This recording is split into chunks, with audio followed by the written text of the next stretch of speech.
Olá amigos, meu nome é Eric e vocês estão no canal Bibliófilos, um canal que procura realizar resenhas de livros diferenciados para todos. Hoje trouxemos um livro de filosofia muito conhecido no mundo. Foi lançado em 1886 e o seu autor é Friedrich Nietzsche. O livro é Além do Bem e do Mal. A versão que eu li, que estou mostrando aqui para vocês, é do Kindle Unlimited, a versão gratuita. Se você tem a assinatura do Kindle Unlimited, você consegue baixá-lo.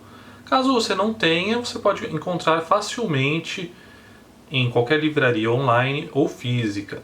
Esse livro foi escrito em 1886 pelo autor alemão e vai nos trazer uma história a respeito dos pensamentos dele em relação à moral, ao trabalho dos filósofos, em relação ao cristianismo e em relação a diversos outros temas.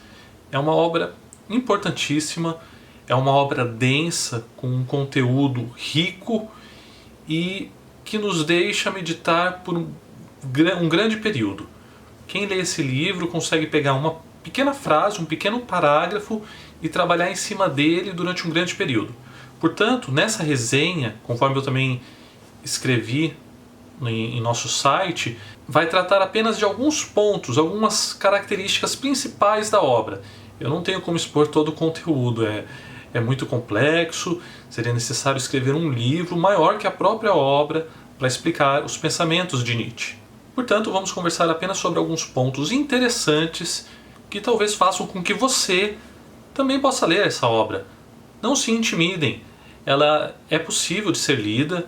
Tem algumas partes complexas e outras que não são tanto. Temos que às vezes nos aventurar nesses desafios para entender o pensamento dessas grandes personalidades. Quando Nietzsche escreveu esse livro, ele estava já numa época bastante adoentado, ele tinha sífilis. Então ele tinha momentos de lucidez e momentos em que ele tinha que ficar de cama, longe dos seus estudos. Então o próprio livro também, ele é escrito, a gente percebe isso, que são vários aforismos, são várias partes. Embora ele tenha 9 capítulos, ele está dividido em quase 300 partes. Por quê? Porque Nietzsche escrevia um pedacinho, depois ele parava, depois ele escrevia outro pedacinho e assim por diante. Dentro desses 9 capítulos existe um que é só de aforismos. Então são pequenas citações de pensamentos, de afirmações de Nietzsche. E o livro começa justamente com ele criticando os filósofos.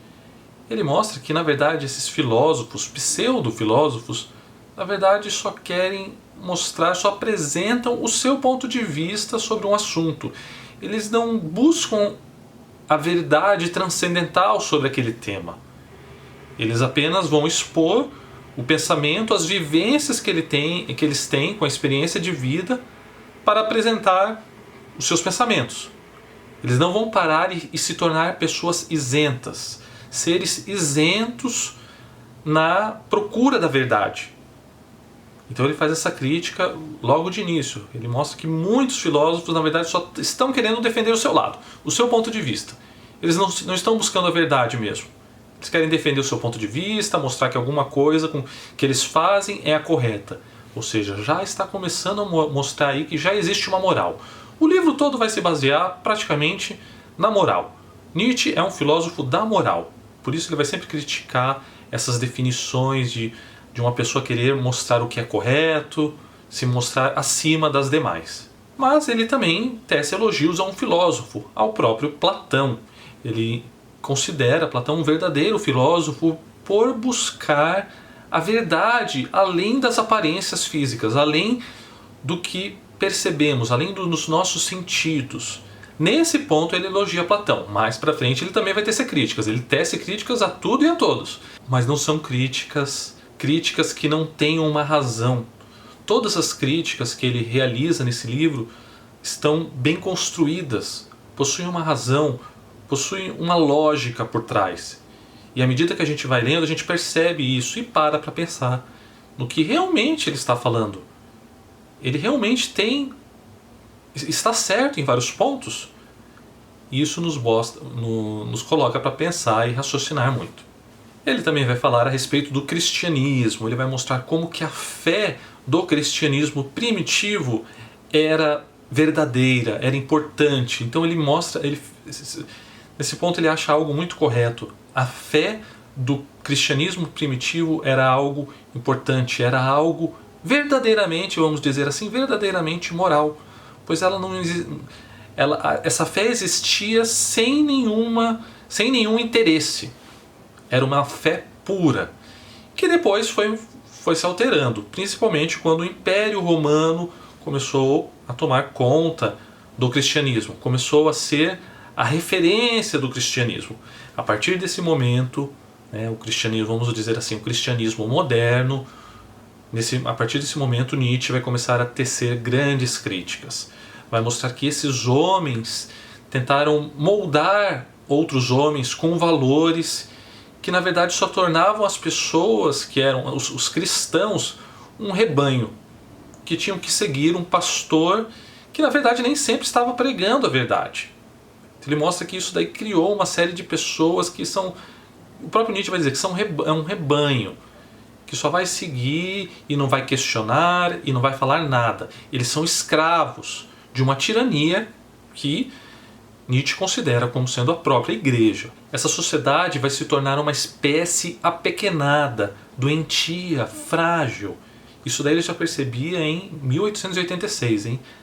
Essa sociedade, na verdade, vai virar o europeu. Ele já percebe que o europeu está se tornando uma pessoa frágil, fraca. E ele vai, ao longo do livro realizar várias críticas em relação a esse novo europeu. Quando chegarmos no capítulo 5, para a história natural da moral, então entraremos realmente nas melhores afirmações, proposições, sentenças de Nietzsche. Ele vai nos fazer questionar muitas de nossos entendimentos sobre a moral, sobre a realidade. Ele nos diz então que existem morais que devem justificar seu fundador ante os outros. Outras morais devem acalmá-lo e deixá-lo satisfeito consigo mesmo. Com outras ele deseja pregar e humilhar a si mesmo na cruz. Com outras ele quer se vingar. Com outras se ocultar. Com outras se transfigurar e se colocar além, na altura e na distância. Esse tipo de moral serve ao seu fundador, como alívio pelo esquecimento, ao passo que o leva ao esquecimento de si ou de algo de si. Muitos moralistas gostariam de exercer poder e disposição criativa sobre a humanidade. Muitos outros, talvez até mesmo Kant, dão a entender o seguinte com sua moral: o que é honroso em mim representa o que eu posso obedecer, e com vocês não deve ser diferente. Em resumo, também os morais não passam de uma língua de sinais dos afetos. Para atingir a salvação da alma, a Igreja, com sua rigorosa imposição de regras e dogmas, não permitia que as pessoas tivessem arbítrio, não permitia que as pessoas questionassem as suas dúvidas. Então elas eram escravas que eram fundamentais para a disciplina e a cultura mentais exigidas pela Igreja. Mas essa disciplina e essa cultura mentais não era algo que foi criado pela própria Igreja. Já existia antes dela. E Nietzsche nos diz que vem de Sócrates. Sócrates, que era o filósofo da razão, na verdade se rendeu ao instinto e juntou a razão com um instinto para, de uma forma falsa e irônica, propagar essa busca pelo bem, essa busca pela moral, por Deus. E conseguiu propagar isso, principalmente através de Platão, que sempre buscava o bem supremo, Deus e tudo mais. E isso foi se propagando depois para o cristianismo até chegar ao mundo atual. Nietzsche faz críticas em relação a isso, pois ele, pelo que eu percebi, a crítica de Nietzsche é justamente em relação a esse instinto. Esse instinto que nós temos não deve ser seguido, e sim apenas a razão. Se Sócrates seguisse apenas a razão, talvez tivéssemos um mundo diferente hoje. E Nietzsche faz então uma crítica pesada em relação a isso. O autor vai nos mostrar também que tudo o que vivenciamos não é a verdade em si, mas apenas a nossa interpretação em relação aos acontecimentos. que muitas das coisas que ocorrem em nosso dia a dia são fantasias, são invenções nossas, pois não compreendemos a realidade, a verdade das coisas, dos fatos, dos acontecimentos. Portanto, se não compreendemos, criamos algo para substituir esses fatos, essas coisas, esses acontecimentos. E a partir do momento que criamos novas coisas, ele nos mostra que somos, na verdade, muito mais artistas do que supomos.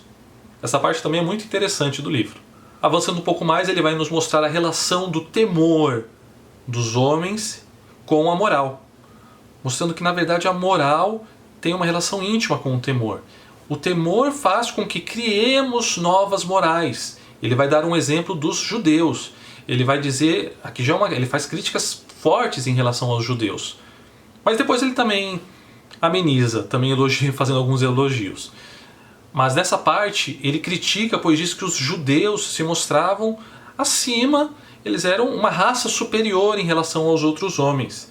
Então, os outros homens, por exemplo, quem fosse rico, quem fosse ateu, quem fosse mau, eram as pessoas erradas. E quem seriam os bons? O contrário de quem eles consideravam errados. Por exemplo, se eles consideravam os ricos os errados, os pobres seriam os corretos. Se os ateus estivessem errados, os santos, os religiosos, seriam os corretos também. Então ali ele já mostra que os judeus começaram a criar uma divisão de valores, mostrando que eles tinham a moral predominante. Portanto, todo aquele que não segue o que nós pregamos como correto, como certo, vamos dizer assim, um rival. Temos que derrotá-lo. Então, o temor é o pai da moral. Chegamos a essa conclusão. As críticas de Nietzsche não vão parar por aí. Ele vai criticar também a história geral, critica os filósofos, critica a moral, critica o cristianismo, critica também a democracia. Ele não poupa críticas a tudo e a todos, mostrando que suas únicas esperanças são os novos filósofos. Os novos filósofos devem questionar tudo. Eles devem sempre se tornar a resistência em relação aos valores já tradicionais, para que esses possam ser derrubados, para que possam entrar novos valores, novos questionamentos.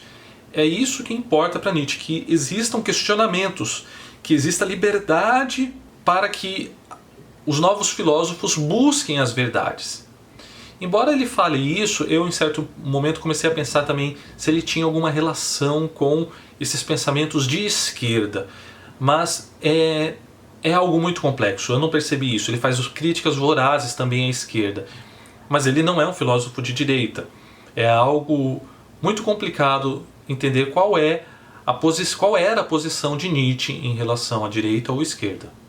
Ele vai nos dizer também: nenhum desses vagarosos animais de rebanho inquietos em sua consciência, que tentam liderar a causa do egoísmo como bem-estar geral, deseja saber ou farejar alguma coisa sobre o fato de que o bem-estar geral não representa qualquer ideal, qualquer fim, qualquer conceito de alguma forma apreensível, e sim apenas um vomitório, que a justiça para um, de modo algum, poderá ser a justiça para outro.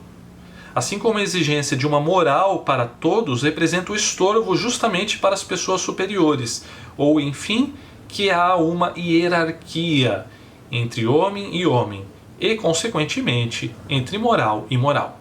E no capítulo derradeiro do livro vamos conhecer a história da moral, como que a moral começou a existir no mundo. Ele mostra que isso já acontecia desde o tempo dos bárbaros.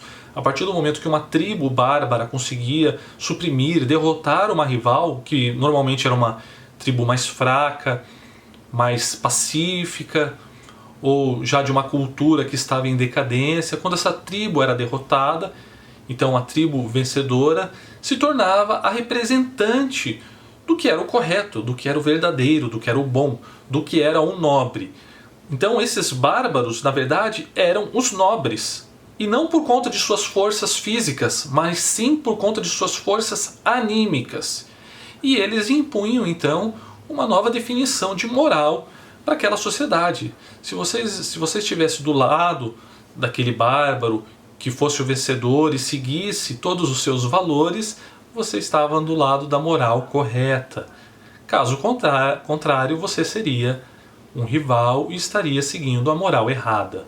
Então já há uma separação entre o nobre, que é o bárbaro vencedor, a casta nobre, e o perdedor, que é a casta desprezível, aqueles que não devem ser seguidos. Então essa é a resenha do livro de hoje. Eu fiz aqui mais uma anotação final que eu gostaria de ler para vocês. É uma opinião pessoal, portanto não faz parte da resenha, mas ela é interessante. Diz assim: na verdade, Friedrich Nietzsche é um filósofo da moral, que critica a moral como presunçosa e orgulhosa, detentora da razão, da definição de bondade, da definição do correto e do errado. A pergunta final que nos resta é se ele, sendo um filósofo da moral, na verdade não estava sendo justamente o que ele tanto critica, ou seja, moralista. Não estaria ele utilizando justamente a sua experiência de vida, sem transcender a verdade isenta de egoísmo e interpretação, para conseguir criar uma justificativa para o seu niilismo? Como todos sabemos, ele era ateu, não acreditava em Deus. Portanto, será que ele não estava realizando com esse livro justamente o que ele critica no livro? Para justificar o seu ponto de vista em não acreditar em Deus, em que não existe moral? Na verdade, a moral existe e sempre vai existir. Mesmo que Nietzsche a questione.